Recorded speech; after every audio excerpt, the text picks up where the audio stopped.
warahmatullahi wabarakatuh. Waalaikumsalam warahmatullahi wabarakatuh. Waalaikumsalam Hamdan lillah warahmatullahi tabaraka wa ta'ala wa musliyan wa musliman ala rasulillah. Asyhadu an la ilaha illallah wa asyhadu anna muhammadar rasulullah. Rabbi sholli sadri wa yassir amri wahlul min lisani yafqahu qawli amma ba'd. Alhamdulillah kita berjumpa lagi di forum yang sangat luar biasa ini, yang kalau pakai bahasa saya adalah ITS menebar positif di seluruh dunia. Forum seperti ini. Alhamdulillah, Masya Allah, wa ta'ala billah, segala puja dan pujiannya milik Allah, Rabb pencipta alam semesta ini. Salawat dan salam senantiasa kita panjatkan kepada junjungan Nabi besar Muhammad SAW, warga, sahabat, dan seluruh pengikutnya. Bapak Ibu yang dimuliakan oleh Allah, pada masa-masa seperti ini, siapa sih yang tidak pernah punya peristiwa? Siapa sih yang tidak pernah namanya tidak senang, tidak suka, disakitin, kena musibah, bencana, atau apapun. Tentu itu semua bisa dinikmati jika kita bisa masuk pada ranah yang namanya sabar. Masuk pada ranah namanya kembalikan pada Allah. Kenapa menjadi demikian? Karena kalau hanya dipakai pola pikir Bapak Ibu, tentu semakin stres. Ini yang seringkali lupa yang namanya definisi manusia. Kita ini diciptakan, ada yang menciptakan. Sehingga kalau kita bisa kembali pada tatanan 2 poin tadi, pada penciptanya, dilakukan dengan sabar, Masya Allah, tidak ada yang tidak nikmat, semuanya nikmat. Apalagi di masa-masa pandemi seperti ini. Kalau jenengan lihat di jalan-jalan, wing, namanya ambulan itu, minggu-minggu terakhir ini, itu rasanya sudah mainnya per 5 menit atau bahkan per menit. Namanya grup-grup media sosial, mau WA, mau Facebook, ya tidak sedikit itu yang judulnya ada isinya cuma mau doa, foto pakai ventilator, oksigen, maaf yang berikutnya terakhir berita meninggal dan seterusnya. Bahkan tadi malam namanya ambulan itu juga meninggal minggu terakhir. Pak Aryono yang meninggal tadi malam. Sudah mainnya statistika atau bahkan per menit. Jadi artinya apa Bapak Ibu? Kalau kita mikirin dunia seperti itu tanpa kembali kepada Allah, tanpa dengan kesabaran, kita akan semakin sakit. Kita semakin sakit. Pertama nikah, punya anak 2, masih kecil-kecil, tahu-tahu menjelang hari raya kurang 1 minggu, saya mengalami dua-duanya masuk rumah sakit. Dan dompet dibuka, cuma tinggal 100.000. Karena menyangkut nyawa, si dokter yang berbeda, harus masuk rumah sakit. Apa yang terjadi? Ya saat itu ya sudah, kembali pada Allah.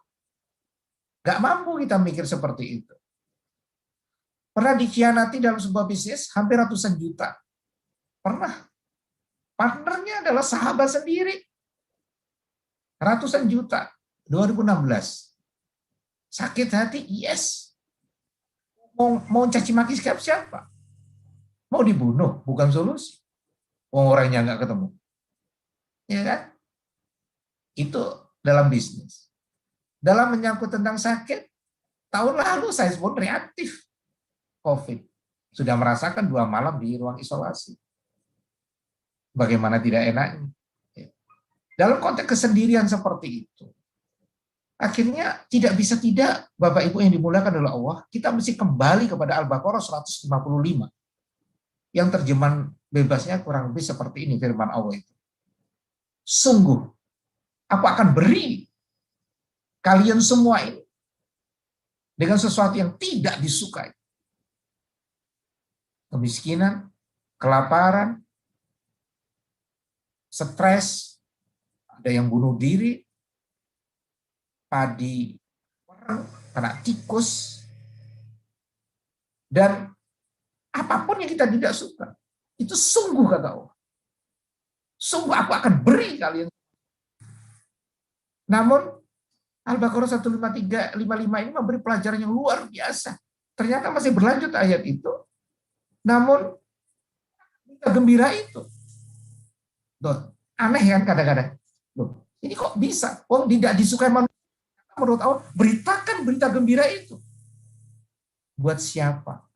Mereka yang sabar. Tuh kan, sabar kuncinya. Ada yang mungkin sejak lahir putranya sakit apa, yang sampai besar seperti apa. Ada yang merawat bundanya yang sakit bertahun-tahun. Maaf, meninggal. Ada yang anaknya, suaminya, istrinya yang aneh-aneh. Dalam padahal kehidupannya sudah normal. Ya itulah dunia. Pandemi seperti ini ya, sudah kita jalani hampir 1 tahun lebih. Ya, belum namanya PPKM, bagaimana mereka penghasilan yang tidak, penghasilan cuma harian, belum diobrak-obraknya dengan ini, itu, dan sebagainya. Oh, kalau itu tidak kembali kepada Allah, dan tidak sabar, Bapak Ibu yang dimuliakan oleh Allah, oh ya nggak karu-karuan kita. Sabar itu belajarnya setiap hari, Bapak Ibu. Latihannya setiap saat. Ujiannya sering mendadak. Sekolahnya seumur hidup. Itu sabar. Tidak sedikit yang curhat kepada kami. Lalu setelah mereka mengutarakan ceritanya, apapun, saya juga aneh. Tahu-tahu datang ke saya, oh saya ini bukan apa-apa, cuma dosen matematika yang sekarang di aktuaria. Tapi ya nggak apa-apa, karena saya senang SDM, saya layani. Begitu saya kasih tip-tip begini, tidak sedikit yang bilang begini, enak saja Pak Jupri bilang begitu. Saya yang alami Pak Jupri. Putus cinta, dikhianati bisnis, ini itu. Saya goda mereka. Lah terus Bapak Ibu datang ke sini mau apa? Kalau mau curhat itu tip-tipnya begini, begini, begini. Tapi kalau Bapak Ibu tidak mau, nah terus kalau kita disakitin, kalau kita di ini, terus mau apa kita? Mau kejar mereka yang menyakiti, terus kita bunuh. Solusikah itu? Tidak. Anak kita yang nggak mau belajar, anak kita yang nggak mau sholat, mau dibanting. Bukan solusi. Tip khusus anak, sabar sudah. Tips khusus suami, istri, atau apapun dalam rumah, sabar, nggak bisa tidak. Belajarnya memang setiap hari, latihannya setiap saat, ujiannya sering mendadak, sekolahnya seumur hidup, itu sabar. Makanya ayat tadi Al-Baqarah 155, sungguh aku akan beri kalian semua yang tidak disukai. Namun itu berita gembira. Buat siapa? Orang yang sabar. Kalau kita banding dengan Nabi Muhammad SAW atau para nabi dan para rasul sebelumnya, atau di bawahnya ada para sahabat, bawahnya lagi para ulama, atau waduh, itu memang sabar ini menjadi kunci. Berlanjut ke ayat 156 Al-Baqarah.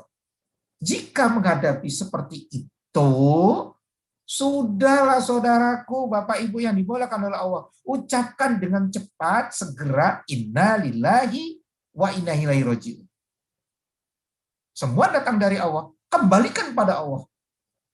Sehingga kami pakai gaya dari Profesor Ali dari UIN Surabaya, itu doa selesai ditutup dengan statement tawakal Allah seperti ini. Aku yakin, yakin, yakin, dan pasti, pasti. Engkau ya Allah Maha Kuasa, Engkau ya Maha Bijak, Engkau yang Maha segalanya, maka aku kembalikan semua kehidupan ini padamu ya Allah. Gak mampu. Siapa yang mau mampu bahas COVID sampai ini? Macam-macam ilmunya, macam-macam komentarnya. Yang dari vaksin bilangnya begini, yang dari bakteri yang virus, macam-macam. Gak kan tidak sedikit akhirnya dari informasi, belum nanti melawan hoax, stres tersendiri Bapak Ibu. Sehingga tetap untuk bicara tentang kita ini, sabar itu sabar action Bapak Ibu, bukan sabar diam loh ya. Jadi sabar itu mesti melalui tahapan inamal amalu biniat. Niatkan dulu sebelum action apapun kita saat bangun pagi, cari ridho Allah dengan kehidupan ini. Sebagai apapun kita. Itu. Setelah itu, usahanya mesti benar. Dijalankan benar. Dengan 4 asnya, kerja keras, tuntas, cerdas, ikhlas. Jadi tawar itu. Lalu doa, mohon dan mohon dan mohon, Al-Baqarah 186. Aku dekat, mintalah padaku, aku akan kabulkan, kata Allah. Minta, minta, minta. Kita ini diciptakan, mintalah pada penciptanya. Baru tawakal Allah. Pas disitulah makna sabar, tetap berproses, karena itu milik kita, hasil itu milik Allah. Maka loncat ke Al-Baqarah 153. Mintalah pertolongan kepadaku. Dengan apa? Sabar dan sholat. Lagi-lagi sabar disebut lagi. Bukan sholat dulu, sabar dulu. Di sini persoalannya. Yang seringkali kita kalah dan salah. Maunya kita instan. Kena COVID, maunya sehari langsung sembuh. Mana bisa? Soal hasilnya sehat atau udah bukan urusan kita, Bapak. Urusan kita di 4 tadi, niat, usaha, tawakal, wasobirin. Itu urusan kita. Urusan hasil, mau sehat, mau meninggal, bukan tatanan kita, bukan kita. Kalau toh sehat, berarti statementnya jelas, adanya disyukuri, jangan sombong. Kalau toh akhir ujungnya meninggal, ya sudah, tidak adanya, tetap disyukurin. Sabar, move on lagi, bagi yang ditinggal. Karena saya yakin banget, tidak ada yang kebetulan. Semuanya bil hikmah, semuanya ada manfaat, semuanya luar baik untuk kita. Tinggal masalah respon kita saja. Mau merespon positif atau mau merespon negatif. Setiap apa? Setiap persoalan yang terjadi pada diri kita masing-masing. Saya pikir itu pemicu awal, Pak Lila. Masih ada 15 menit. Kalau memang mau ada pertanyaan, dipersilakan. Jadi intinya adalah bagaimana kami kondisi tidak suka dengan peristiwa apapun, dengan sabar dan sholat. Karena sholat esensinya adalah doa, doa, doa. Sabar esensinya tadi, belajarnya setiap hari, latihannya setiap saat, ujiannya sering mendadak, sekolahnya seumur hidup. Kapan? Selama bumi ini. Tempel Allah, tempel Allah, tempel Allah. Bersama Allah. Pasti bisa, bersama Allah. Pasti ada solusinya. Percaya.